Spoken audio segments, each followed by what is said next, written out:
입장하십니다.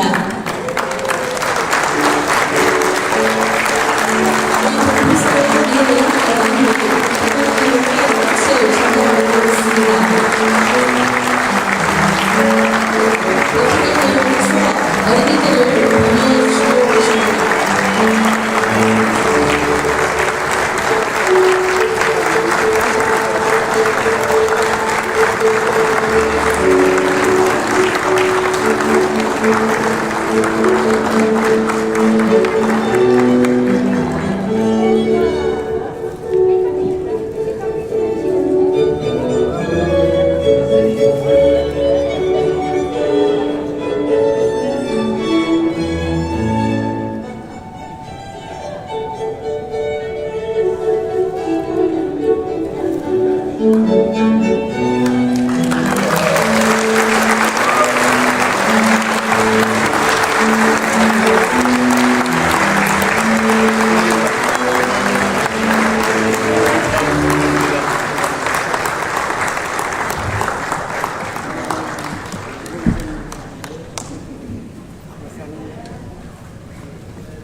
행사를 시작하기 전에 국민회가 있겠습니다.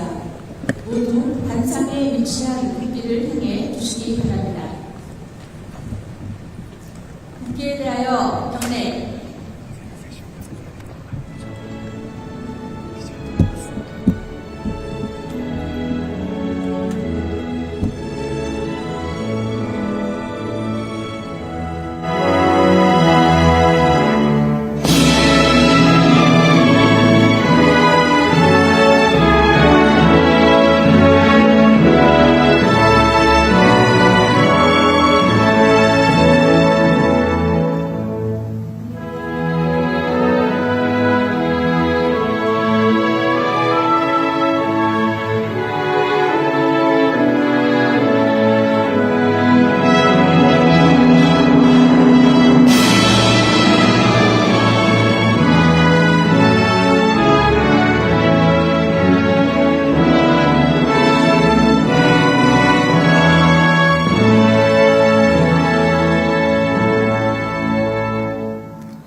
바로 모두 자리에 앉아주시기 바랍니다.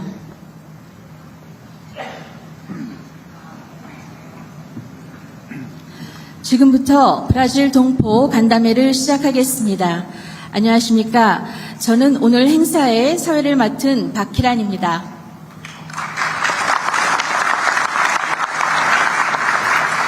첫 순서로 브라질 이민 60주년 기념 다큐멘터리 요약편을 함께 시청하시겠습니다.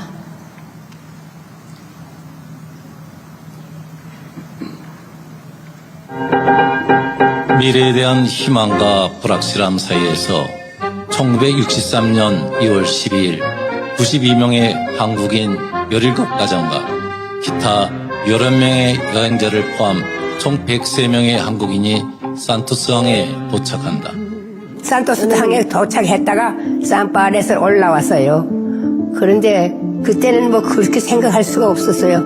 우리가 갈 데가 없어서 수용소로 가기 때문에 좀 슬픈 마음이었지요. 농장에 살면서도 우리 언니들이 말하는 거예요. 슬플 때가 너무 많았대요. 우리 형제들이 너무 기가 막힌 그 첫날 농장에 딱 도착했을 때도 우리가 엉엉 울었대요. 거기는 우리도 다 그때만 해도 땅값 다 내놓고 거기 가서 농사 지으려고 다 그랬던 거 아닙니까? 그런데 아리랑 농장도 다 가서 그냥 집 짓고 공터에서 우물 파고 이렇게 하고 나니까 기운이 없던 거야. 자금도 다 하나도 없어지고 그렇게 우리는 호미로 파서 한 줄 알았더니 그렇게 기계로 갈고 하고 하는 걸 몰랐지요. 그런 건 우리가 할 수가 없지요. 예. 자금도 없고 그런 기술도 없었고 그냥 호미로 파서 다 하는 줄만 알았지. 그래도 결국 한인들은 봉제업으로 성공하기 시작했다. 성공한 한국인들은 다른 지역으로 눈을 돌렸고 브라스와 오늘날 케이타운으로 알려진 공익지로의 첫 매장을 열기 시작했다. 이 시점에 새로운 형태의 한국 의류제조업이 등장했다. 최신 설비와 기술을 사용하여 더욱 전문화되었다. 점차 새 세대는 부모에게 상속받은 기술을 재창조하여 한인사회의 후손들의 역할을 각인시키기 시작했다. 희망과 꿈을 가지고 브라질 소외의 통합을 모색할 때였다. 점차 한국계 브라질이 그리고 브라질에서 두각을 나타내는 한국인이 등장하기 시작했다.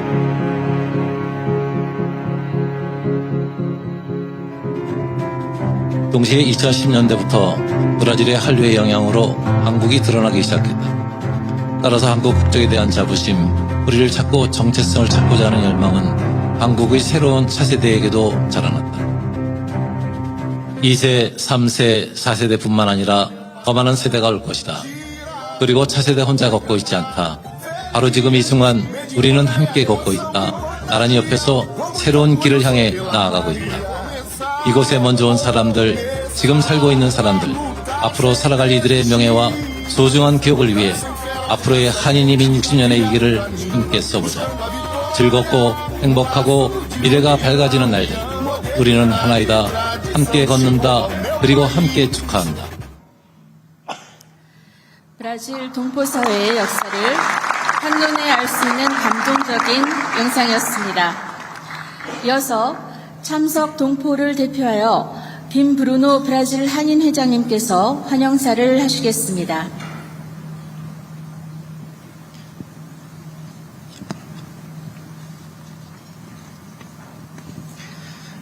존경하는 이재명 대통령님, 김혜경 여사님, 그리고 내외 귀빈 여러분과 사랑하는 브라질 동포 여러분, 약 5만 명의 브라질 한인사회를 대표하여 대통령님 내외분을 모시게 되어 큰 영광입니다.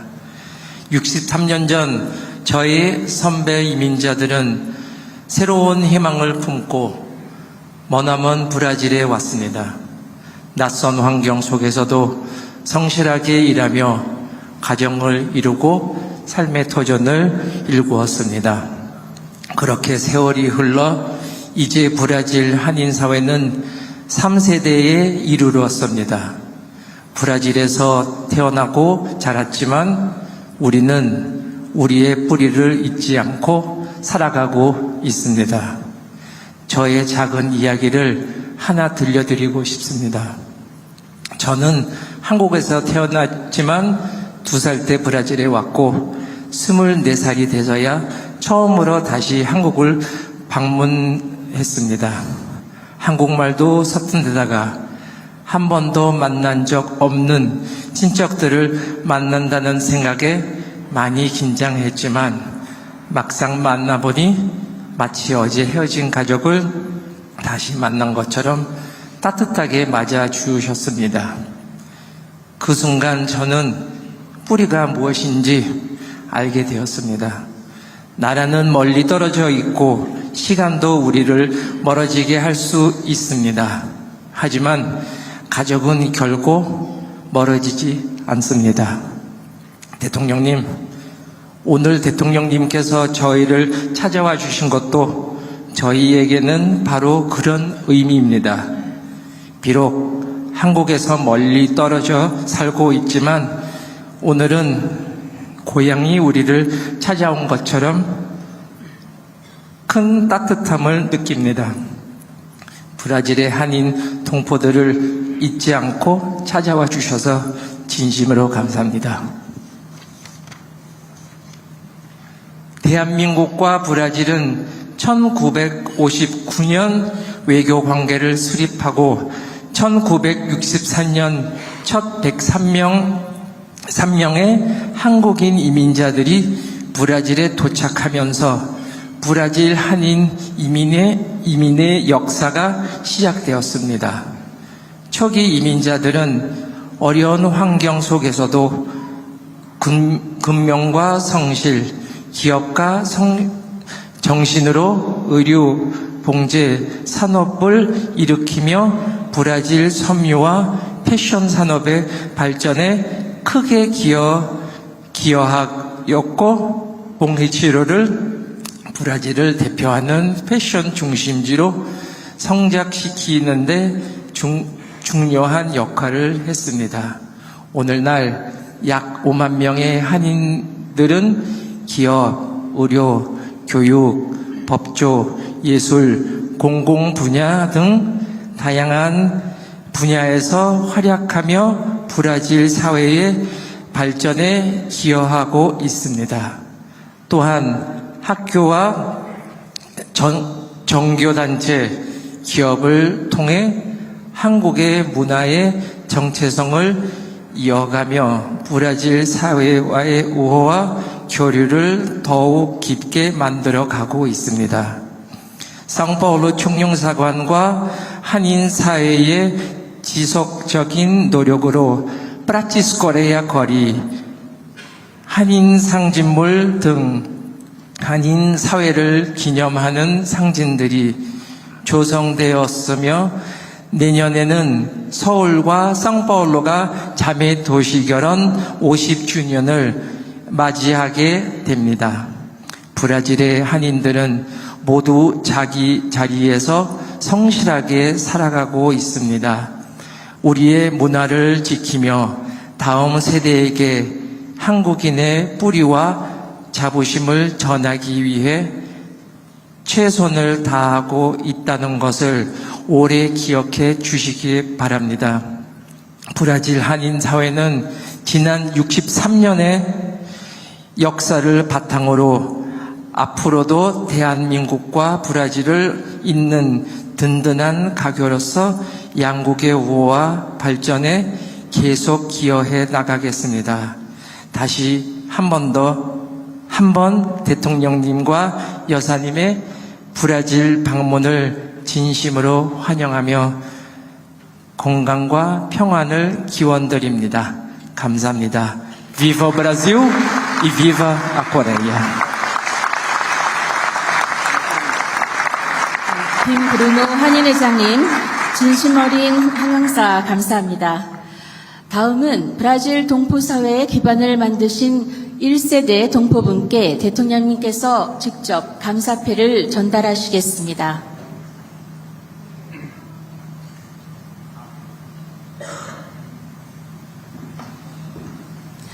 먼저 김가균님입니다.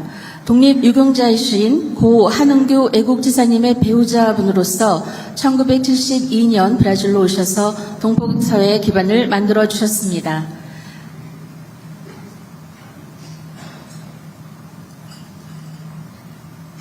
대통령님께서 감사패를 전달하시겠습니다.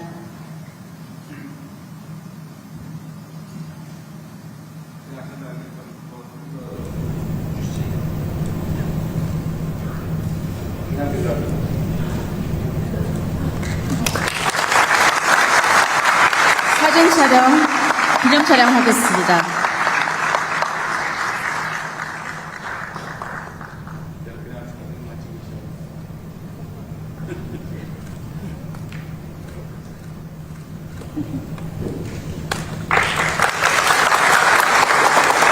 다음은 임광택님입니다.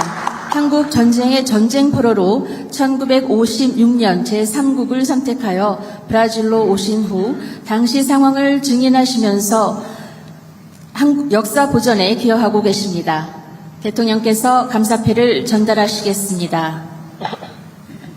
감사패, 귀하는 낯선 이국 땅에서도 조국을 잊지 않으셨습니다. 귀하의 땀은 동포사회의 단단한 뿌리가 되었고 인내와 헌신은 후손들의 든든한 디딤돌이 되었습니다. 귀하의 땀과 인내, 헌신 위에 오늘의 대한민국과 동포사회가 서 있음을 깊이 새기며 이 감사패를 드립니다. 2026년 7월 28일 대한민국 대통령 이재명.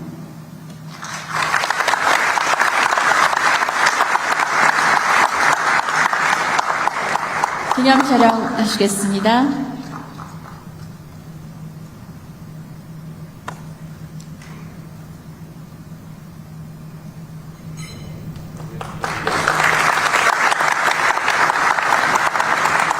이어서 조준헌님입니다. 1963년 2차 이민선 루이스호를 타고 브라질에 오셔서 초기 정착지였던 아리랑 농장에서의 생활을 담긴 사진을 기증하여 역사 보존에 기여하고 계십니다. 대통령님께서 감사패를 전달하시겠습니다.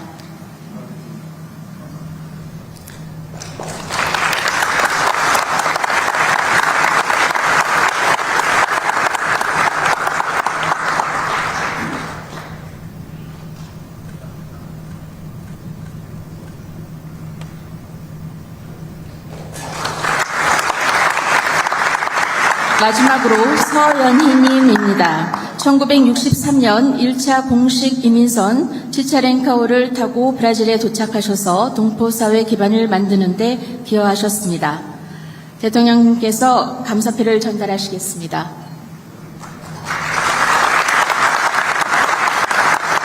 기념 촬영을 하시겠습니다.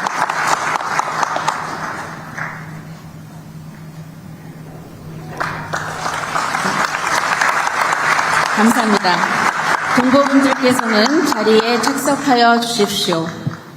이어서 대통령께서 동포 여러분께 격려의 말씀을 전하시겠습니다. 네, 브라질 동포 여러분 참으로 반갑습니다. 대한민국 대통령이 브라질을 공식 방문한 게 11년 만이라고 하더군요.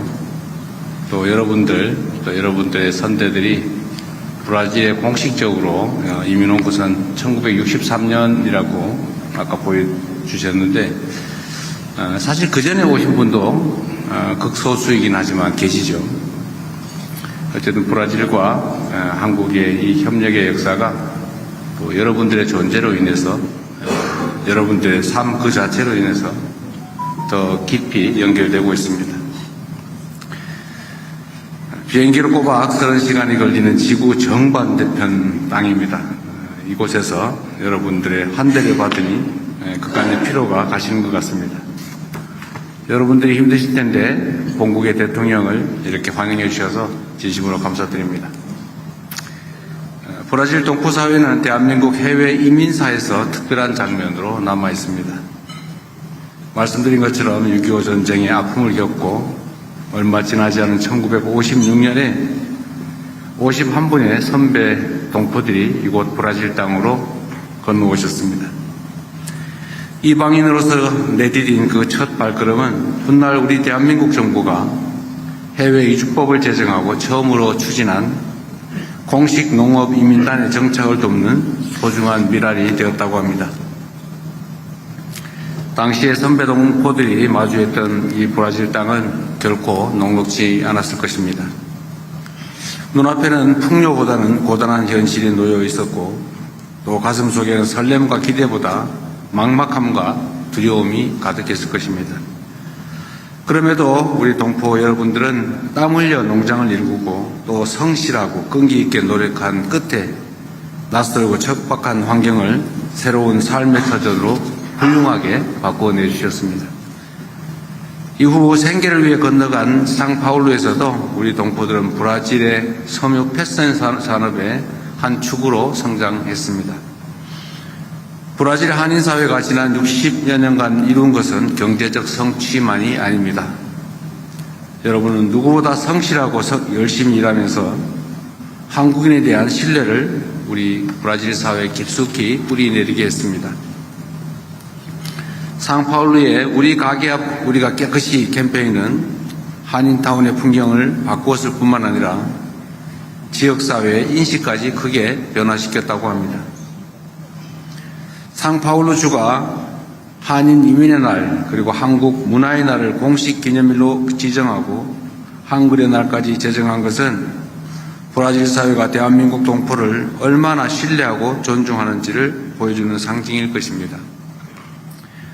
어제 5번째로 만난 브라질 룰라 대통령께서도 우리 한인 사회에 대한 깊은 신뢰를 또 깊은 기대를 표명해 주셨습니다. 오늘 그들의 여러분의 하루하루 모든 것들이 쌓여서 오늘의 자랑스러운 브라질 한인 사회가 만들어졌음이 분명합니다. 동포 여러분께서 쌓아오신 그 신뢰 위에서 대한민국과 브라질의 관계도 더욱 깊어지고 있습니다. 올해 제가 대통령으로서 처음 맞이한 국빈이 바로 브라질의 룰라 대통령이었습니다. 무려 21년 만에 국빈 방한을 한 브라질 정상과의 만남을 계기로 우리 양국은 전략적 동반자 관계를 격상했고 한 브라질 4개년 행동 계획을 채택했습니다. 이제 우리 두 나라는 단순히 자원과 상품을 주고받는 관계를 넘어 브라질의 풍부한 자원과 넓은 시장에 대한민국의 기술과 혁신이 더해지며 함께 공동 번영의 미래를 개척해 갈 것입니다.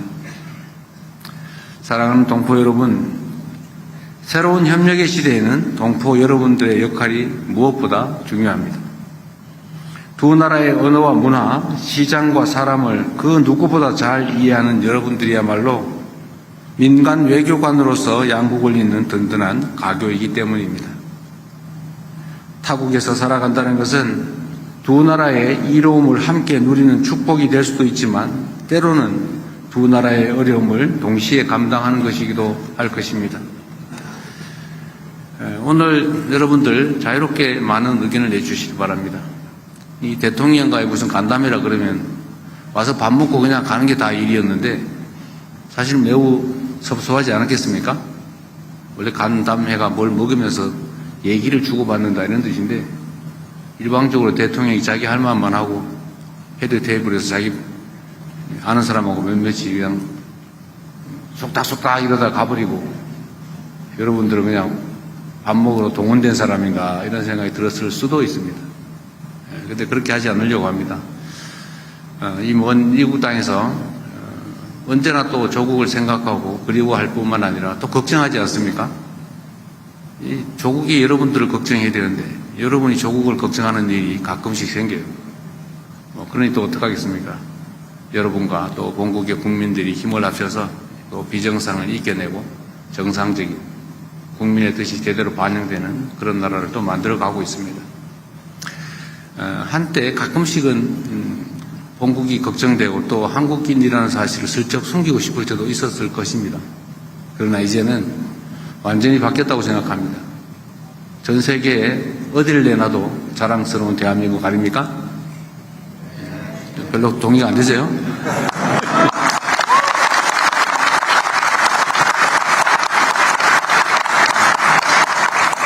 사실 제가 취임한 이후로 해외 순방을 좀 많이 다니는 편입니다.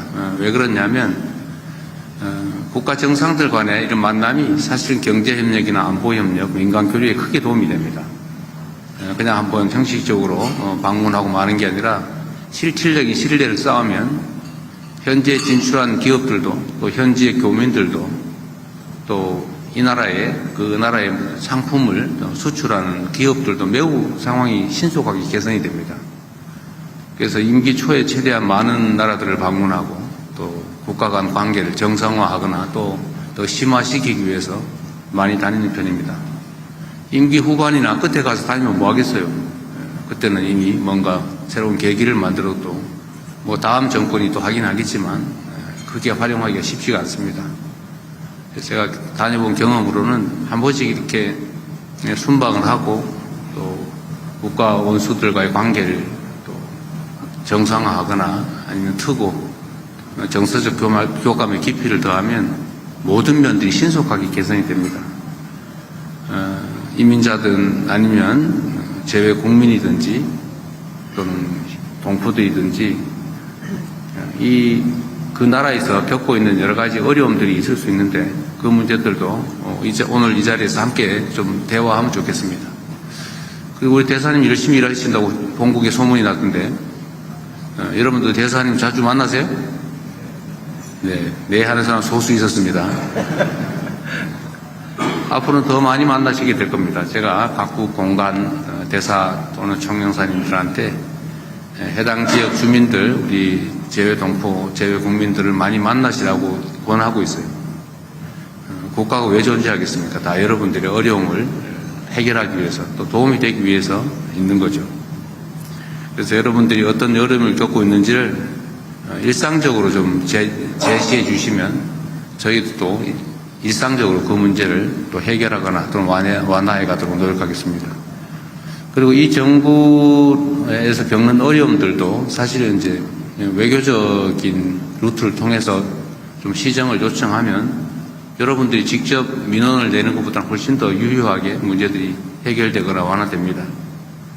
많이 이용해 주시기 바라고요. 우리 대사님도 많이 만나세요. 제가 지금 각 재외 공간에 내놓은 지침도 많이 만나고 많이 듣고 또 재외 공간이 있으나 마나더라 저 말로 있노 저거 뭐 이런 생각 안 들게 하라고 했습니다. 오늘도 자유롭게 말씀하시고요. 여러분들의 말씀을 제가 잘 들어서 재외 국민 정책에 최대한 반영하고 또 외교 정책에도 유용하게 사용하도록 하겠습니다. 여러분들 보니까 너무 반갑네요. 제가 브라질리아를 갔더니 우리나라 세종보다도 훨씬 더 삭막하던데 여기가 정말 여러분들이 본거지라고 그러더군요. 우리 룰라 대통령께서 여러분 만나면 안부 전해달라고 그랬어요. 진짜입니다. 선거도 있어서 그러지 않을까 싶긴 한데 뭐 이 중에 선거 걸만 사람은 그리 많지는 않겠지만 하여튼 그분이 그런 얘기를 했습니다. 세상에 노동자 경력을 가진 대통령은 당신하고 나밖에 없다. 그리고 이렇게 세상 사람들의 어려움을 체험하고 또 그 어려움들을 해결하기 위해서 진심을 다해 뛰는 사람이 그렇게 많겠냐. 우리 둘이 많이 노력하자 이런 말씀도 하셨어요. 훌륭한 분이죠. 브라질에 과거 2차례 재임을 했을 때 브라질 경제가 급성장을 했지 않습니까? 그리고 아마 그 소득 불평등도 교육 불평등도 엄청나게 개선이 돼서 그게 브라질 경제 발전, 국가 발전에 크게 도움이 됐을 거예요. 브라질이 그 후에 많이 또 추락했죠. 그러나 또 다시 또 복구하고 있는 것 같은데 그 속에서 여러분들도 큰 역할을 하시고 또 큰 기회를 잡으셔서 성공하시기 바랍니다. 축하드립니다. 반갑습니다.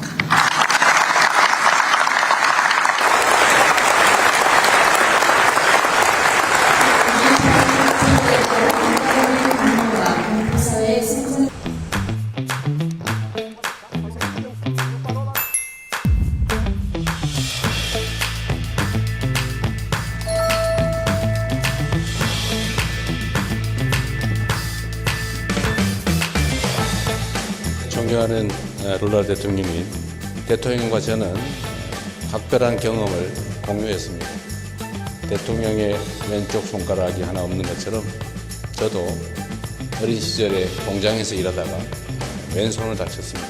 저나 우리 대통령께서 노동자의 정체성을 잃지 않고 끊임없이 앞으로 더 많은 사람들, 더 나은 삶을 위해서 함께 노력했으면 좋겠습니다.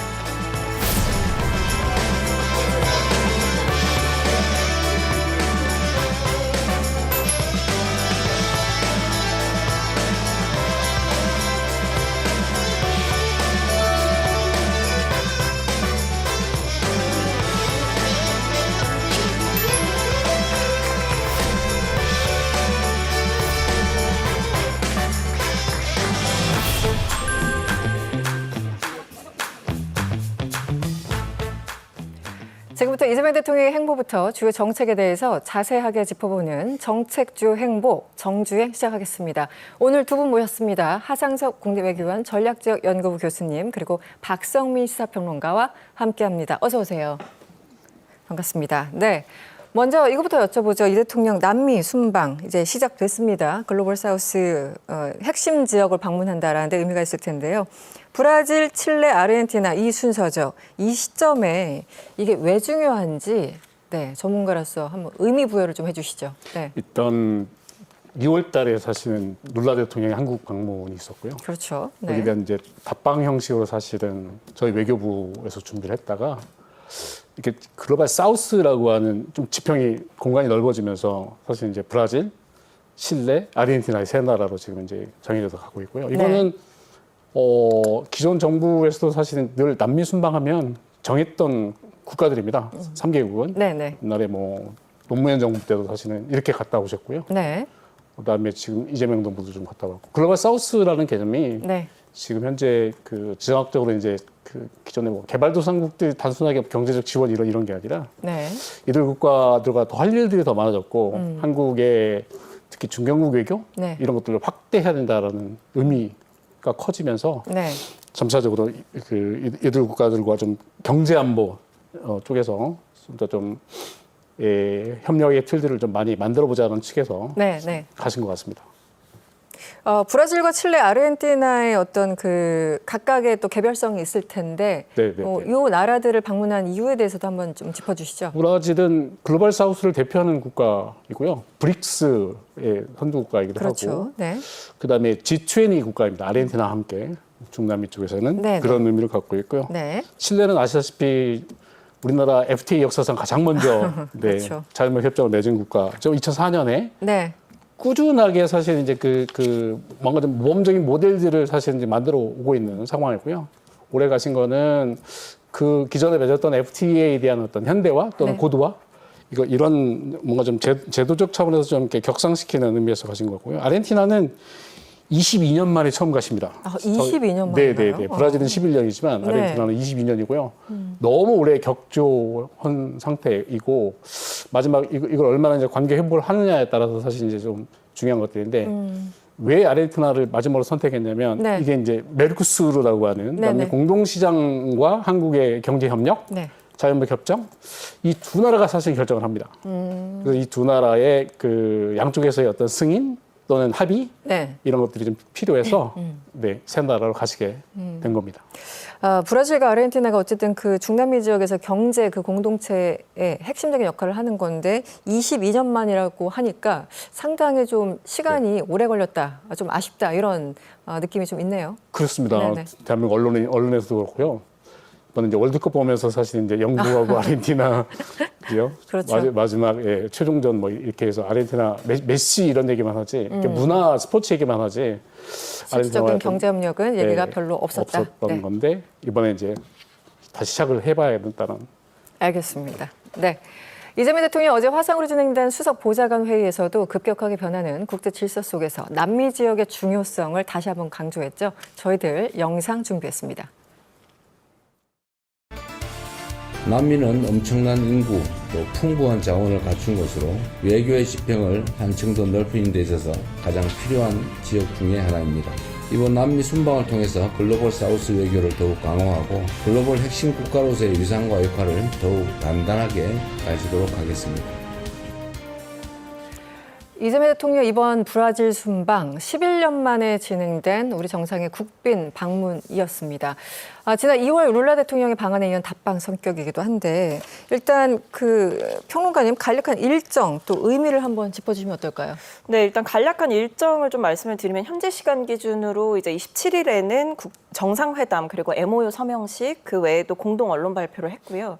그다음에 이제 국빈 오찬이 이렇게 정해져 있었습니다. 네. 그다음에 28일 같은 경우에는 상파울루로 이동해서 동포 오찬 간담회를 또 진행을 하시고 한국과 이제 브라질 간의 비즈니스 라운드 테이블에 참석하시는 그런 일정으로 이루어져 있는데요. 네. 일단 말씀해주신 대로 뭐 답방 성격 그리고 특히 룰라 대통령과 우리 이재명 대통령 간의 어떤 그런 유대감이라는 것도 굉장히 외교적으로 특별한 의미를 지니고 있지만 네. 앞서 교수님께서 설명해주신 대로 이 글로벌 사우스 국가 중에서 이 브라질 같은 경우에는 특히나 큰 위상을 갖고 있는 국가죠. 네. 그리고 이제 과거와 다르게 이제 강대국이 어떤 방향을 정하면 따라가는 그런 외교의 질서는 이미 깨졌다라고 네. 봐야 됩니다. 네. 그런 점에서 이 대통령께서 전통적인 동맹 관계에 있는 국가들과의 외교를 튼튼히 함과 동시에 뭐 대유럽 외교라든지 아니면 글로벌 사우스 외교라든지 이런 식으로 채널 자체를 다변화하고 있는 상황이고 네. 실제로 이번 브라질 대통령과 이제 만났을 때에도 우주 혹은 핵심 광물 아니면 공급망 이런 부분에서 우리가 참 협력을 많이 해나가자 이런 이야기를 나누기도 했거든요. 네네. 그런 점에서 이 글로벌 사우스를 또 주 외교 무대로 삼는다는 것 자체가 어떤 강대국의 압박과 혼란스러운 세계 질서 속에서 네. 우리나라가 주체적인 어떤 외교 노선을 또 하나 만들어가고 있다. 이렇게 봐야 될 것입니다. 네. 아까 교수님께서 그리고 평론가님께서 글로벌 사우스에 대해서 짚어주셨는데 이게 뭐 학자들마다 다르지만 개념 자체는 굉장히 좀 애매하긴 합니다. 정확한 기준이 있는 건 아니고. 그래서 어떤 뭐 학자들은 그 기준상 뭐 글로벌 사우스 하면 한 80여 개국에서 최대 한 120, 30여 개국까지 이제 포괄하는 거죠. 그리고 그게 너무 좀 애매하니까 상하이 협력기구랄까 브릭스 이런 개념으로 이제 네. 글로벌 사우스를 대표해서 설명하기도 하는데 제가 오늘 교수님 오신다고 해서 찾아봤어요. 브라질의 그 GDP가 얼마나 되는지. 네. 그랬더니 24년 기준, 그러니까 재작년 24년 기준 IMF 보면은 우리나라가 12위고 그 위에 있어요. 브라질이 10위더라고요. 네, 네. GDP, 명목 네, GDP 기준. 그게 이제 PPP 기준과 뭐 실질 GDP 아니면 명목 GDP가 좀 다르겠지만 브라질은 지금 보시는 것처럼 저렇게 숫자가 나와 있죠. 그래서 브라질이 한 12 정도, 그리고 대한민국 한 12 정도, 이런 경제, GDP 그 스케일을 자랑하고 있는데 그만큼 브라질이 그 만만치 않다. 우리가 멀리 있어서 잠시 이제 관심을 놨을 뿐이지 굉장히 중요한 나라라는 게 다시 한번 숫자로도 증명되는 게 아닌가 싶거든요. 네, 어떻습니까? 대국이죠. 대국이죠. 아무튼 대국이고요. 네, 2억이 넘죠, 인구도. 네, 인구도 2억이 넘어서 네. 어마무시한 소비 시장들을 사실은 갖고 있고, 그다음에 그것뿐만 아니라 좀 확장된 개념으로 가야 됩니다. 아까 말씀드린 메르크수르라고 하는 네네. 이제 공동 시장들을 사실은 갖고 있어서 그 큰 시장을 끌고 가고 있는 예를 들어서 그런 국가이기 때문에 네. 거의 뭐 경제학자뿐만 아니라 저희 국제정책에서는 사실은 브라질을 한마디로 그냥 코끼리라고 얘기를 합니다. 아, 코끼리. 네. 너무 어울리는데요. 느립니다. 근데 네. 한번 영향력, 예를 들어서 한 발을 한 발 내딛을 내딛으면. 때 이 무게감이 엄청나게 크다. 파장도 엄청 크고. 네, 네. 네. 오죽했으면 브릭스의 B자가 먼저 그렇죠. 나오겠습니다. 네, 네, 네, 네. 네. 그런데 그래서 제가 이 경제 GDP까지 말씀을 드린 이유는 브라질이라는 국가와 할 게 분야별로 굉장히 많다. 제조업도 있고, 뭐 농축산물도 있고, 그 외에 뭐 서비스업도 굉장히 한 60% 정도 차지한다고 하더라고요. 네, 브라질에서. 그 중에서 이제 하나하나 보죠. 보통 대통령이 순방구에 도착하면 공항에서 잠시 안녕하세요 인사하고 어디 회담장으로 가지 않습니까? 네, 네. 그런데 이번 일정 굉장히 특이했어요. 군용 수송기 시찰로 일정을 시작했다고 하는데 이게 어떤 의미가 있는지 좀 설명 좀 부탁드립니다. 이게 굉장히 특이한 케이스이고요. 네. 저희들도 사실은 깜짝 놀랐습니다. 네. 이거 무슨 메시지를 이거 뭐지? 던져주는 거지? 라고 이제 의미를 파악하기 시작했고요. 현재 2월 달에 왔을 때 저희 정부하고 맺었던 많은 MOU들이 사실은 있습니다. 그래서 태반이 사실 이제 기존에 무슨 교육, 문화, 공공, 뭐 이렇게 뭔가 좀 이렇게 딱 잡히지 않는. 예, 네. 뭔가 좀 추상적인 예를 들어서 이런 거였는데 네. 이번에 들어가면서 사실 이제 산업 기술 협력 그다음에 아까 평론가에서 말씀하셨던 뭔가 핵심 광물 뭐 이런 것도 이제 본격화되는 거구나. 네네. 그 메시지를 저렇게 뭔가 수송기에 들어서 그런 메시지 외교를 통해서 사실 보여주고 있구나. 실질 협력이 사실 이제 시작되는 거구나. 그게 프로젝트가 됐던 네. 투자가 됐던 간에 예를 들어서 그걸 읽었습니다. 이 민항기도 같이 만들자라는 제안을 했는데 네. 사실 지난 5회 그 국가우주위원회에서도 차세대 민항기 국제공동개발 추진을 제안하기도 했고 지난주에는 민간이 함께하는 추진단 출범도 있었습니다. 구체적으로 우리나라와 브라질이 민항기를 공동 제작한다라는 게 어떤 의미가 있는지 좀 쉽게 설명해 주시죠. 이거는 제가 봤을 때는 한국의 항공산업 쪽에서 꿈일 것 같습니다. 아, 그렇습니까? 네. 군사안보 쪽에서야 저희들이 사실 이제 전투기 개발이라든지 네네. 그다음에 많은 예를 들어서 군사 자산들은 사실은 개발해봤지만 상업용 민항기 개발은 사실은 도전도 못 해봤고요. 국제 시장에서 사실은 한국이 민항기를 만든다 그러면 신뢰도 안 해줄 거고요. 아직은. 네. 그래서 우리나라도 직접 이제 수입을 하고 있는 거죠. 계속 민항기 같은 경우는. 네. 에어버스라든지 그렇죠. 보잉이라든지 이런 데서 국제 대기업들 예를 들어서 미국이나 유럽에서 수입을 하고 있을 뿐이지 저희가 자체적으로 생산한다는 거는 힘든 일이죠. 네. 근데 이미 어느 정도 기술들은 축적되어 있는 상태들인데 이걸 어떻게 한 번 더 빌드업 시키느냐. 네. 이거는 이제 브라질 같은 이런 지금 현재 엠브라이라고 하는 어마무시한 이 경험을 가지고 있는 예를 들어서 이런 회사들과 한번 협력을 하면 같이 좀 공동으로 좀 이렇게 네. 서로 잘하는 것들을 서로 협조해가면서 하면은 브랜드가 있는 양국이 참여하는 형태의 새로운 어떤 민항기가 나오지 않을까. 네. 네. 알겠습니다. 네. 브라질은 중남미 최대 방산 시장으로 꼽힙니다. 우리 정부도 이번 방문 계기로 방산 협력을 이제 기대하고 있는 것 같은데요. 또 어떤 협력들이 좀 구체적으로 가능할까요? 그러니까 뭐 일단 앞서 말씀을 드렸듯이 이제 수송기를 이제 시찰하는 것으로 첫 일정을 시작을 하셨잖아요. 그건 이제 방산 분야에서 우리가 적극적으로 협력을 해 나가겠다라는 어떤 상징적인 장면이었다고 생각을 하는데 네. 특히 이제 C-390 수송기, 그러니까 대통령이 둘러보셨던 그 수송기 같은 경우에는 우리 군이 이제 브라질로부터 수입을 하기로 했던 것이잖아요. 네. 거기에 대해서 이제 설명을 듣고 얘기를 하고 그 외에도 대통령께서 말씀을 하신 것이 지난 2월에 룰라 대통령 방한하셨을 때 이제 이미 브라질 수송기 제조에 한국이 이제 어느 정도 참여를 하고 있다라는 이야기를 하셨어요. 네. 한국의 이제 부품 기업이 그러니까 이런 식으로 이제 공동의 방산 생태계를 구축해 가겠다. 그러니까 이게 뭐 한국이 지금 독자적으로 할 수 있는 상황은 아니지만 이 브라질이 가지고 있는 어떤 기술이라든지 자원이라든지 이런 부분에서 우리도 협력할 부분들을 함께 참여를 하고 공동으로 이 어떤 채널들을 만들어가겠다라는 의지를 보인 것이거든요. 네. 그래서 이 외에도 우주항공 분야 그리고 핵심 광물 분야 이런 방산 산업 협력까지도 이제 이야기를 하고 있는 상황이라서 앞서 잠깐 얘기 나왔듯이 이게 공동으로 그럼 만들어갈 수 있느냐 이런 네. 민간 항공이나 수송기 이런 것들을 만들 수 있느냐라고 했을 때 핵심적으로는 처음부터는 이제 부품이라든지 이런 걸 같이 만드는 데서부터 시작을 할 것이다. 그렇죠. 네. 그리고 그 외에도 조금 더 크게 보면 이제 어떤 강대국이 이끌어가는 그 외교에서 우리나라가 그냥 압박을 받고 수동적으로 끌려가는 외교는 우리가 하지 않겠다라는 노선이 분명한 상황이기 때문에 이 글로벌 사우스 외교에서 방산 협력, 핵심 광물 협력 이런 네. 채널들을 다양화하는 것은 우리나라의 먹거리를 만들어내는 일이기도 하고 네. 또 동시에 외교적으로 봤을 때에는 다양한 채널, 외교 채널들을 만들어감으로써 네. 어떤 서방의 압박으로부터 우리가 어느 정도의 주도권과 네. 자력을 좀 가져가는 그런 과정에 있다. 그런 점에서 이 두 나라 간의 협력은 미래 먹거리를 생산하는 일이기도 하고 또 동시에 외교적으로 우리나라의 위상을 높여가는 일이기도 하다. 이렇게 보입니다. 네, 상업적인 분야에서 군사적인 분야까지 협력은 앞으로 더 확대될 것으로 보입니다. 네, 이재명 대통령 그리고 룰라 대통령 2시간이 넘게 양자 회담을 가졌다고 합니다. 어떤 이야기들이 오고 갔을까 궁금한데요. 일단 영상으로 확인하시죠. 저와 룰라 대통령님은 오늘 이 회담을 통해서 2026년을 한 브라질 전략적 동반자 관계 도약의 원년으로 선포하고 지난 2월에 4개년 행동 계획에 이어 공동 성명을 채택하며 양국 협력의 미래 비전을 더욱 구체화했습니다. 오늘 회담에서는 5가지 분야에서 뜻깊은 성과를 거두었습니다. Em Seul, Coreia e Brasil se tornaram parceiros estratégicos. Hoje, estamos construindo uma parceria mais ambiciosa e preparada para responder aos desafios de um mundo em rápida transformação.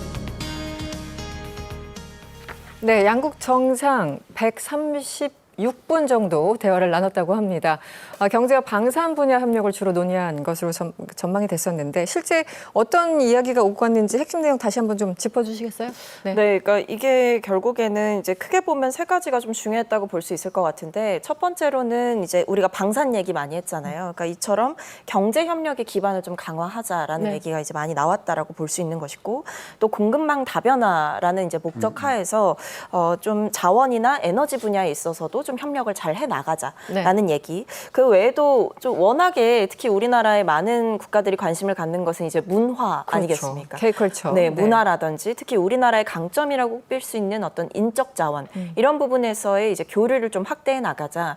그리고 지금 어떤 세계 질서 자체가 굉장히 복잡 다단한 시대이고 네. 각 국가들도 이제 외교적 생존 전략을 고민하고 있는 상황에서 전략적으로 이 국제사회에서 공조를 좀 강화해 나가자.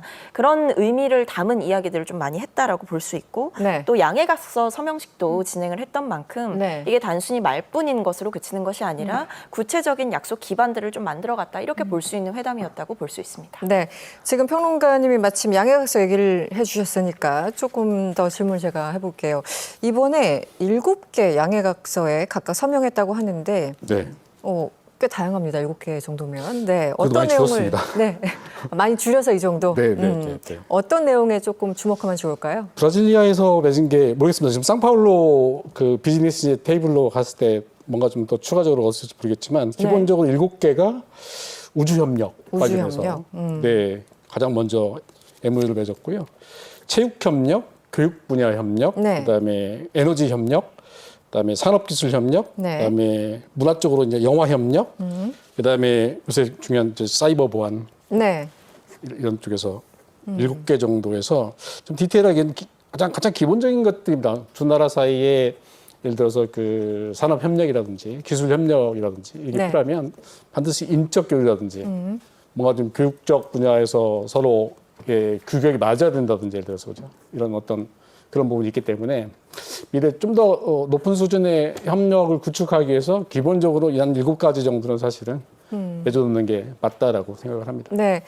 지금 좀 설명을 주셨어요. 우주협력부터 체육, 교육, 에너지, 산업기술, 영화협력까지 게다가 사이버 보안까지 7개인데 지금 제 기억에 맞다면 지난 2월에 당시 룰라 대통령 그 방한했던 계기로 당시 양국에서 한 여개 분야에서 네, 네, 양해각서 네. 서명을 했는데 당시 양해각서와 이번에 양해각서는 뭐 겹치는 부분도 있고 아니면 아예 별도의 내용들입니까? 더 확대했다고 봐야 됩니까? 아니면 심화했다고요? 심화했다고 보는 게 맞을 것 같고요. 아, 그 표현이 맞습니까? 네, 실질적으로 협력할 수 있는 분야에서 사실은 아주 오랫동안, 그러니까 2월에 10개 정도 러프하게 맺어놓은 것들을 사실 네. 이번에 와서 좀 더 좀 순화하고 구체화시키고. 네, 구체화시키고 진짜 협력이 가능한 분야에서 사실은 네네. 압축을 했고 네. 그다음에 당장 사실 이제 협력이 좀 프로세스 이게 진행이 되는, 예를 들어서 이 분야에 집중을 해서 네. 네, 오히려 좀 이런 그 일종의 이제 단순하게 우리가 MOU 그러면 그냥 추상적이고 그냥 상징적이고 그렇죠. 네, 그냥 말뿐인, 예를 들어서 뭐 구속력이 있나 없나 이런 논쟁이 항상 있죠. 그런 거였다면 이번 7개는 천천히 들여다보시면 당장 그 두 나라 사이에 협력이 그게 투자가 됐던 인적 교류가 됐던 네. 프로젝트가 됐던 간에 예, 실현 가능한, 예를 들어서 그런 순에서 협정이 맺어졌다고 생각합니다. 네, 실질적인 성과로 이어지고 있다. 여기까지 설명을 들었습니다. 이 대통령과 룰라 대통령 절친이다. 이런 얘기를 이제 언론에서 자주 합니다. 혹은 절친처럼 보인다. 뭐 여러 가지 표현들. 이게 어쨌든 대통령 정상 간의 만남이지만 결국은 이 정치라는 게 다 사람이 하는 일이지 않습니까? 그래서 뭐 국내에서 여야 정치인이 만나든 누가 만나든 결국은 케미가 중요한 것 같아요. 혹은 내 스타일이야 뭐 이런 것들. 근데 두 분은 어쨌든 유대 혹은 과거의 히스토리 이런 것들이 조금 매치된 부분이 있어서 실제 이런 것들이 외교 성과에 어느 정도 좀 영향을 미친다라는 분석도 있거든요. 어떻게 보세요, 평론가님? 일단 뭐 대통령 간의 어떤 공통적인, 특히 좀 뭐 가슴 아픈 경험이기도 하지만 또 특별한 경험이기도 한 그런 공통의 분모가 있다라는 것은 결국 어떤 협상 과정이나 외교 과정에서 네. 분명하게 어떤 윤활유적인 성격을 좀 해줄 네. 것이라 생각이 들고요. 네. 그리고 결국에 이제 외교도 뭐 어떤 구체적인 성과나 뭐 상호간의 이익하에 진행이 네. 되는 것은 맞지만 또 사람 대 사람이 하는 일 아니겠습니까? 그렇죠. 두 정상 간에 있는 그런 유대감이라고 하는 것은 어떤 상호 신뢰의 기반을 또 만들어줄 수 있다. 그리고 좋은 인상을 서로에게 남길 수 있고 네. 또 어떻게 보면 다른 국가에서 다르게 살아온 사람들이지만 네. 어린 시절에 그런 같은 경험을 공유하고 있다는 거. 그리고 어떻게 보면 그것이 대통령들의 개인적인 어떤 정체성의 뿌리를 이루고 있다라는 점에서 네. 인간적인 어떤 그 거리감을 좁히는 데는 충분한 역할을 하고 그렇죠. 있다. 그래서 어떻게 보면 두 정상 간의 케미가 굉장히 돋보이고 있다. 이런 분석도 좀 해볼 수 있을 것 같습니다. 알겠습니다. 한편 양국 정상 지난 2월부터 이어오던 한국과 메르코스르 무역 협정 체계도 다시 논의했습니다. 어떤 이야기 오고 갔는지 영상 확인하고 오겠습니다. 우리는 통상 환경의 불확실성이 커지는 시대일수록 한국과 메르코스르 간 무역 협정은 더 이상 미룰 수 없는 중요한 과제라는 것에 깊이 공감하였습니다. 한 메르코스르 무역 협정은 우리 기업에는 남미 공동 시장으로 진출할 기회를 확대하고 브라질 기업에는 한국을 거점으로 아시아 시장에 진출할 새로운 기회를 제공할 것으로 확신합니다. 교수님, 이 메르코스르 일단 발음이 좀 어려워요. 네, 계속 단어를 제가 주시하고 있는데 메르코스르 제가 제대로 읽은 거 맞습니까? 네, 맞습니다. 네, 이 협정 사실 굉장히 중요하지 않습니까? 남미 경제 커뮤니티에서는. 근데 남미 순방과 함께 이번에 굉장히 주목받고 이게 도대체 어떤 내용들로 구성되나, 그리고 한국과 그 협력을 강화할 수 있는 지점이 어떤 건가 굉장히 좀 궁금한 게 많습니다. 그동안 논의가 진척되지 못했던 이유가 뭘까요? 네. 메르코스는 이제 뭐 아까 대통령도 말씀하셨지만 남미 공동 시장입니다. 그걸 이제 스페인어로 그냥 이렇게 메르코스르, 그러니까 메르카도 꼬문 델수 이거 그 줄임말이군요.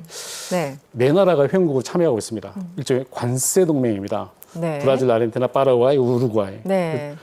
브라질, 아르헨티나가 대국들이고요. 네. 파라과이, 우루과이가 소국이어서 브라질, 아르헨티나가 대충 결정을 합니다. 네. 메르코스르의 뭐 미래, 현재 이런 것들을 결정을 하는데요.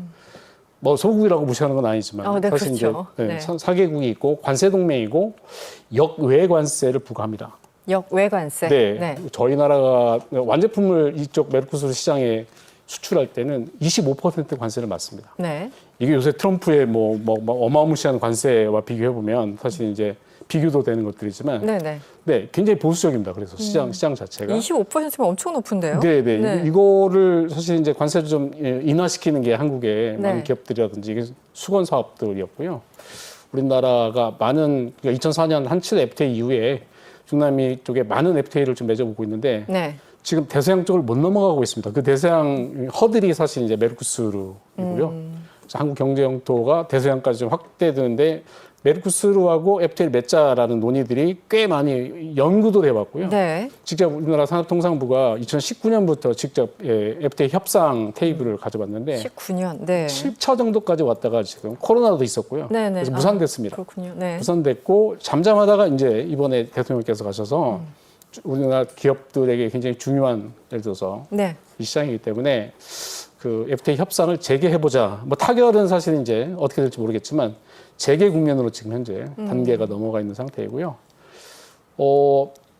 시장이라는 게 기본적으로 그냥 뭐 한국 상품을 팔고 그다음에 그 특히 이제 남미 메르코스루 같은 국가들은 사실 자원의 부국들이기 때문에 대한민국이 자원을 좀 많이 수입해오고 네. 이런 지경은 지금 벗어났습니다. 네. 여기에 들어가야 되는 또 다른 목적들이 중요성들이 사실 이제 생겼거든요. 아까 말씀하신 핵심 광물의 문제, 네. 글로벌 공급망의 문제, 그다음에 글로벌 사우스에서 대한민국의 이 중경국 외교라고 하는 또는 안보 경제, 경제 안보 외교가 예를 들어서 확대되는 과정에서 이들 지역이 굉장히 중요해졌기 때문에 반드시 사실 이제 메르코스를 좀 집단적으로 예를 들어서 네. 우리가 좀 새로운 자유무역 협정을 맺어야 된다. 이런 논의들이 국내뿐만 아니라 사실 많은 경제학자들 지금 요구하고 있는 이런 상황. 그동안 지지부진했다라는 거는 뭔가 문제가 있으니까 진척이 없었다는 뜻일 텐데 네, 말씀하신 것처럼 7차 회의 이후 중단됐다고 합니다. 가장 큰 난제가 뭔가요? 지금 양쪽이 그 장애 요소들이 좀 있습니다. 한국은 아시다시피 너무 큰 제조 강국입니다. 네. 한국의 그 제조 기술이라는 게 너무 우수하다 보니까 네. 만약 이 시장이 열렸을 때 메르코스루에 있는 이 제조기업들, 제조업들이 사실은 이제 그 심각한 위기 상황으로 빠질 수 있다는 거고요.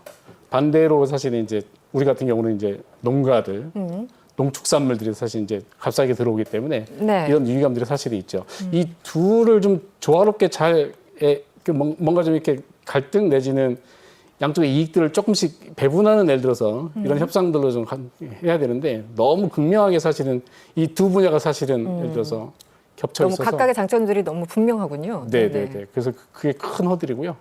기본적으로 아까 말씀드린 메르코스루가 4개국의 회원국이기 때문에 네. 이게 관세 동맹이지 않습니까? 네 나라가 모두 다 만장일치로 한국과 FTA를 승인을 해줘야 됩니다. 네네. 한 나라라도 예를 들어서 거부하게 되면 이게 할 수가 없고요. 그래서 그게 이제 1대1로 사실 모든 국가를 설득하기에도 좀 시간이라든지 이게 네. 필요합니다. 근데 지금 현재는 굉장히 좋은 것 같습니다. 분위기가. 그렇군요. 메르코스루가 EU하고도 네. 지금 이제 FTA를 네. 끝냈고요. 캐나다, 일본 이런 데하고도 지금 현재 역시 트럼프의 관세 영향 때문에 네네. 이런 다른 어떤 이 좋은 효과들 네. 이런 좋은 분위기를 타고 한국도 좀 이 기회에 사실은 메르코스루하고 좀 FTA를 알겠습니다. 했었으면 네. 좋겠습니다.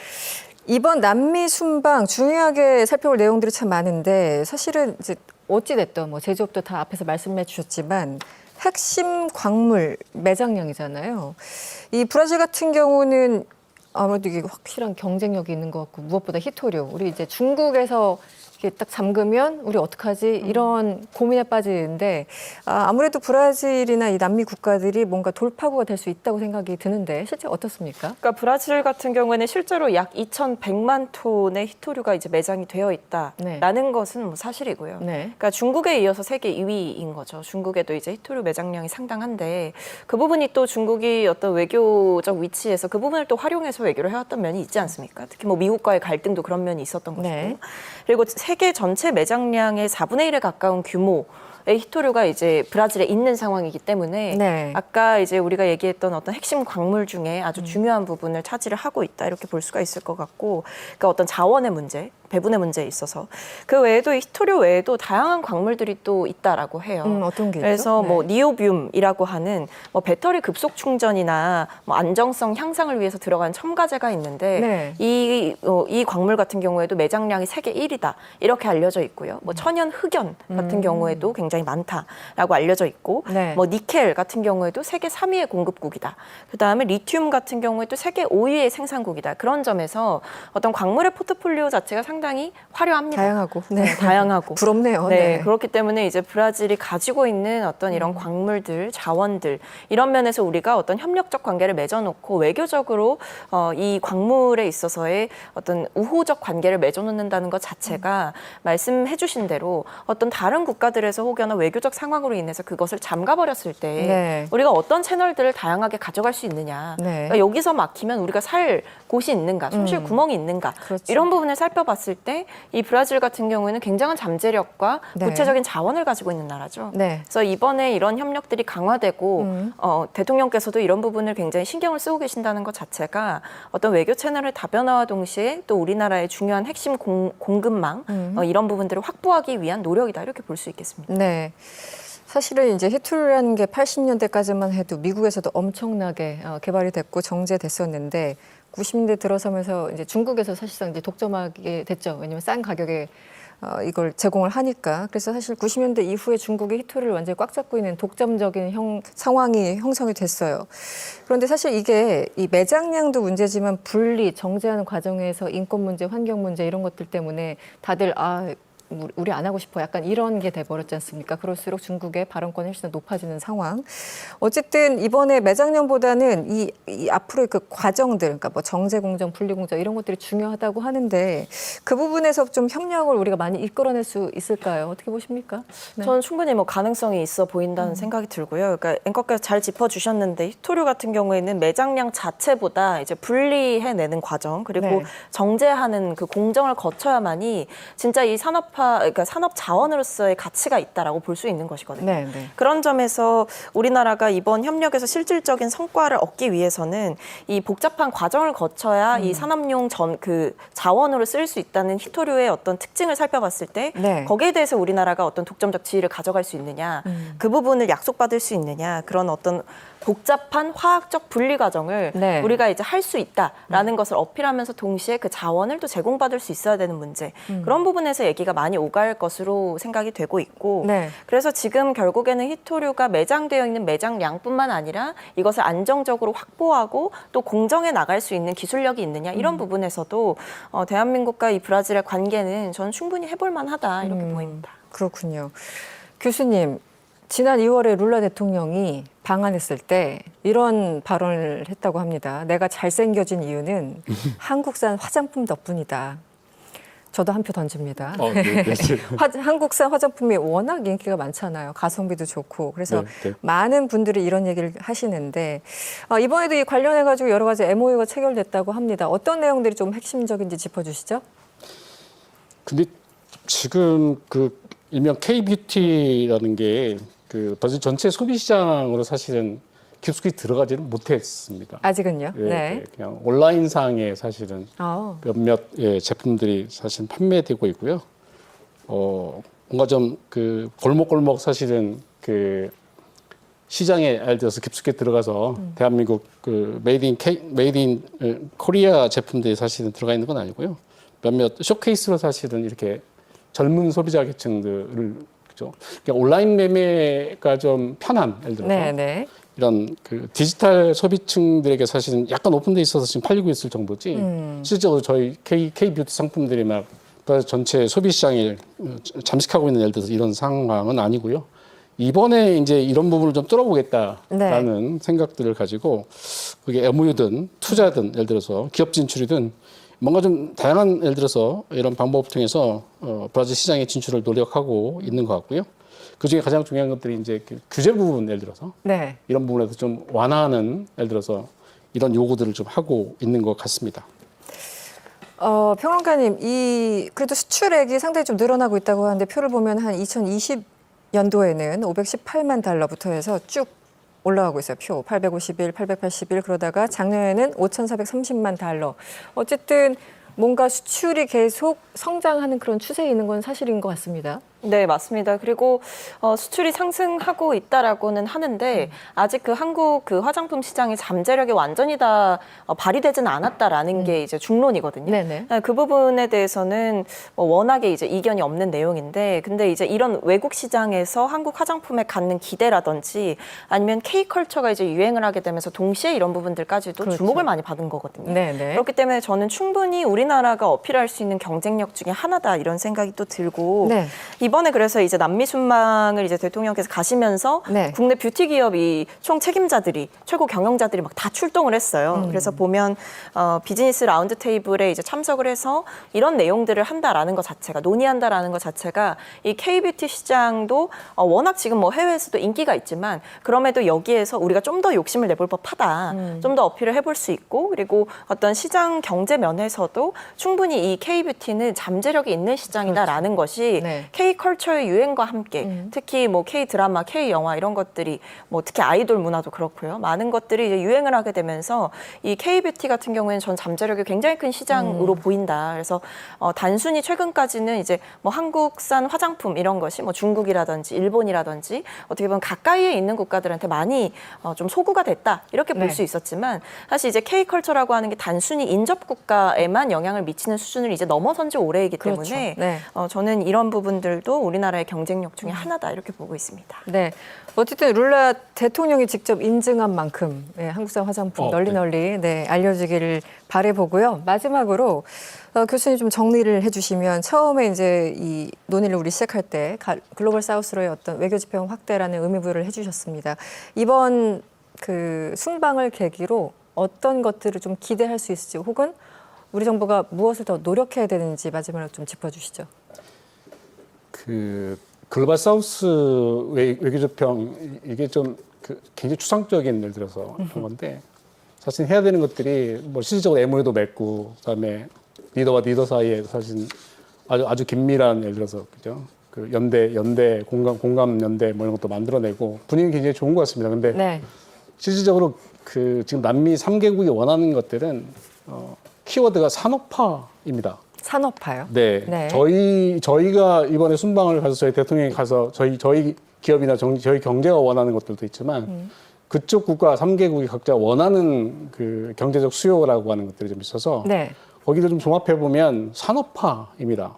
그래서 핵심 광물도 사실은 기존에 그냥 원광을 그냥 막 채굴해서 예를 들어서 수출하다 이런 게 아니라 말씀해 주신 대로 그 원광을 가지고 이제 우리도 공장을 세워서 고용을 창출하고 새로운 예를 들어서 상품들을 가공 상품이든 경제 상품이든 만들어 보고 그래서 산업화를 좀 해봐야 되겠다.